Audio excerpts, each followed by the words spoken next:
খবর শুনছেন Barak news TV থেকে। প্রথমে হেডলাইন্স। সম্পদের পরিমাণ অবিশ্বাস্য। রাজ্যসভার সবচেয়ে ধনী 10 সাংসদ কারা জানেন? প্রেমিকের সাহায্যে ভয়ঙ্কর ষড়যন্ত্র। স্বামীকে খুনের পর দেহের পাশে সন্তানদের নিয়ে ঘুমোলেন তরুণী। ভারতে বামপন্থীদের জন্মই হয়েছিল বিদেশি মদতে। লোকসভায় বিস্ফোরক শাহ। নিঃশব্দে তথ্য চুরি। ভারতের চীনা সিসিটিভি নিষিদ্ধ করতে চলেছে কেন্দ্র। কবে থেকে জারি নিয়ম? অস্ত্র হাতে নিলে ফল ভালো হবে না। লাল সন্ত্রাস রুখতে লোকসভায় চরম হুঁশিয়ারি শাহর। নৈশ ক্লাবে গান বাজানো নিয়ে ধুন্ধুমার। রাস্তায় গুলিবৃষ্টি। মাঝে পড়ে প্রাণ গেল অবসরপ্রাপ্ত ব্রিগেডিয়ারের। বিস্তারিত খবরে যাওয়ার আগে অনুরোধ, ভিডিওটি লাইক করে চ্যানেলটি সাবস্ক্রাইব করে রাখুন। এবার আসছি বিস্তারিত সংবাদে। সম্পদের পরিমাণ 5,300 কোটি টাকা। তিনি রাজ্যসভার ধনীতম সাংসদ বান্দি সারাধি।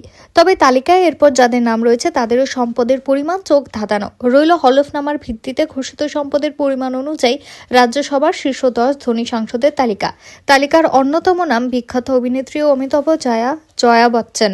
এই মুহূর্তে রাজ্যসভার ধনীতম সাংসদ বান্দি সারাধি তেলেঙ্গানার সাংসদ। তার সম্পত্তির পরিমাণ 5,300 কোটি টাকারও বেশি, যার মধ্যে প্রায় 5,215 কোটি টাকারও বেশি সম্পদ অস্থাবর এবং 615 কোটি টাকার সম্পদ স্থাবর। তালিকায় দ্বিতীয় স্থানে রয়েছেন আম আদমি পার্টির নেতা রাজেন্দর গুপ্তা। 5,053 কোটিরও বেশি সম্পত্তি তার, যার মধ্যে প্রায় 4,437 কোটি টাকার বেশি স্থাবর সম্পত্তি, 615 কোটি টাকারও বেশি অস্থাবর সম্পত্তি রয়েছে। তালিকায় এরপরে যার নাম, তিনি হাত শিবিরের প্রতিনিধি। তেলেঙ্গানা থেকে নির্বাচিত রাজ্যসভার সাংসদ অভিষেক মানু সিংভির মোট সম্পদের পরিমাণ 2,558 কোটি টাকারও বেশি। এর মধ্যে প্রায় 2,104 কোটি টাকার বেশি অস্থাবর সম্পত্তি এবং 453 কোটিরও বেশি স্থাবর সম্পত্তি রয়েছে। তালিকায় এরপর রয়েছেন অমিতাভ বচ্চনের স্ত্রী জয়া বচ্চন। জয়ার মোট সম্পদের পরিমাণ 1,578 কোটি টাকা। এর মধ্যে স্থাবর ও অস্থাবর সম্পত্তির পরিমাণ যথাক্রমে 729 কোটি টাকা ও 849 কোটি টাকারও বেশি। তালিকায় পরবর্তী নাম কপিল সিব্বলের। সম্পদের পরিমাণ 608 কোটি টাকারও বেশি। ওড়িশার বিজেপি নেতা সন্তোপ্ত মিশ্রর ঘোষিত মোট সম্পদের পরিমাণ 595 কোটি টাকারও বেশি। স্বামীকে খুনের পর তার নিথর দেহের পাশে সন্তানদের নিয়ে রাতে ঘুমোলেন স্ত্রী। সম্প্রতি চাঞ্চল্যকর এই ঘটনাটি ঘটেছে উত্তরপ্রদেশের আমরোহা জেলায়। অভিযোগ, প্রেমিক এবং আরও এক যুবকের সহায়তায় স্বামীকে খুন করেন ওই তরুণী। ঘটনায় ইতিমধ্যে 3 জনকে গ্রেপ্তার করেছে পুলিশ। পুলিশ সূত্রে খবর, মৃতের নাম মেহরাজ। তিনি পিপলাউটি গালাগ্রামের বাসিন্দা ছিলেন। সম্প্রতি তার স্ত্রী রুহি ফারমান নামের এক যুবকের সঙ্গে বিবাহ বহির্ভূত সম্পর্কে জড়িয়ে পড়েছিলেন। তারা একত্র বাসের ভাবনা চিন্তাও করেছিলেন, কিন্তু বিষয়টি জেনে যান মেহরাজ। এরপরই প্রবল আপত্তি জানান। অভিযোগ, পথের কাটা স্বামীকে সরাতে ভয়ঙ্কর পরিকল্পনা করেন রুহি এবং ফরমান। পুলিশ সূত্রে জানা গেছে, সম্প্রতি এক রাতে মেহরাজের খাবারের সঙ্গে ঘুমের ওষুধ মিশিয়ে দেন রুহি। স্বামী অচৈতন্য হয়ে পড়লে তার প্রেমিককে ডাকেন। ফারুকের সঙ্গে তার এক বন্ধুও সেখানে আসেন। এরপর তারা একসঙ্গে মেহরাজের গলা কেটে তাকে খুন করেন বলে অভিযোগ। এমনকি স্বামীর দেহের পাশে সন্তানদের ঘুমান বলে অভিযোগ উঠেছে রুহির বিরুদ্ধে। শুধু তাই নয়, খুন ঢাকতে তরুণী ডাকাতেরও গল্প ফাঁদেন, কিন্তু শেষ রক্ষা হয়নি। পুলিশের হাতে ধরা পড়ে যান অভিযুক্তরা। লোকসভায় বিস্ফোরক কেন্দ্রীয় স্বরাষ্ট্রমন্ত্রী অমিত শাহ। মাওবাদী আন্দোলন নিয়ে বলতে গিয়ে তিনি কাঠগড়ায় তুললেন বামপন্থী সংগঠন ও রাহুল গান্ধীকে। জানালেন, এদেশে বামপন্থীদেরই জন্ম হয়েছিল বিদেশি মদতে। সে সঙ্গে তার অভিযোগ, রাহুল গান্ধীকে এক মঞ্চে দেখা গিয়েছে মাওবাদীদের সঙ্গে। এদিন শাহ বলেন, 1925 সালে এদেশে কমিউনিস্ট পার্টি অফ ইন্ডিয়ার জন্ম হয়েছিল, রাশিয়ায় বামপন্থী সরকার প্রতিষ্ঠার পরপরই। কেবল ভারত নয়, সারা বিশ্বে জন্ম নিয়েছিল বামপন্থী সংগঠন। পরে 1964 সালে জন্ম নেয় সিপিএম-এর। 1970 সালে জন্ম নেয় সিপিআই।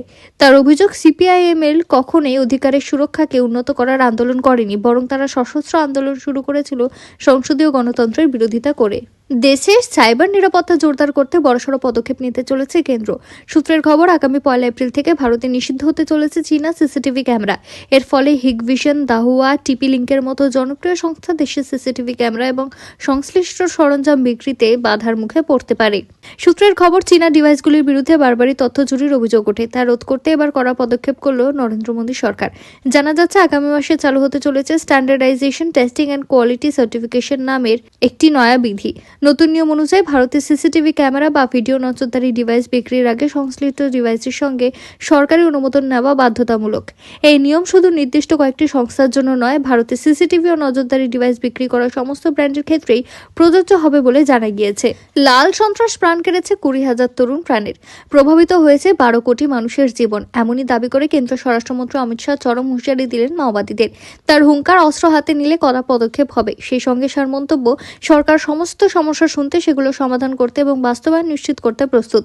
তবে সেই সঙ্গে তার অভিযোগ যে নির্দিষ্ট কিছু মতাদর্শ অঞ্চলগুলিতে অবৈধ নিয়ন্ত্রণ প্রতিষ্ঠা করার পাশাপাশি এবং শাসন ব্যবস্থা প্রতিবন্ধকতা সৃষ্টি করতে চায়, যা মনে করিয়ে সার হুঁশিয়ারি, সরকার কোনো রকম হুমকির বিরুদ্ধে মাথা নোয়াবে না, সকলের জন্য ন্যায় প্রতিষ্ঠার কথাও বলেন তিনি।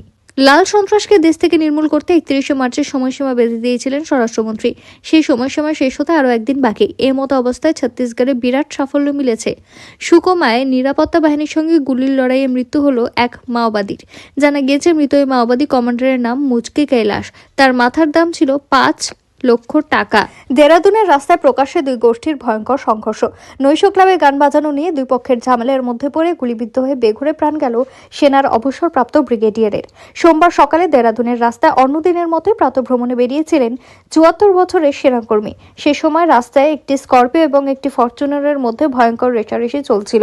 স্করপিও থেকে অন্য গাড়িটিকে লক্ষ্য করে গুলি ছুড়লে সে গুলি লাগে অবসরপ্রাপ্ত ব্রিগেডিয়ারের গায়ে।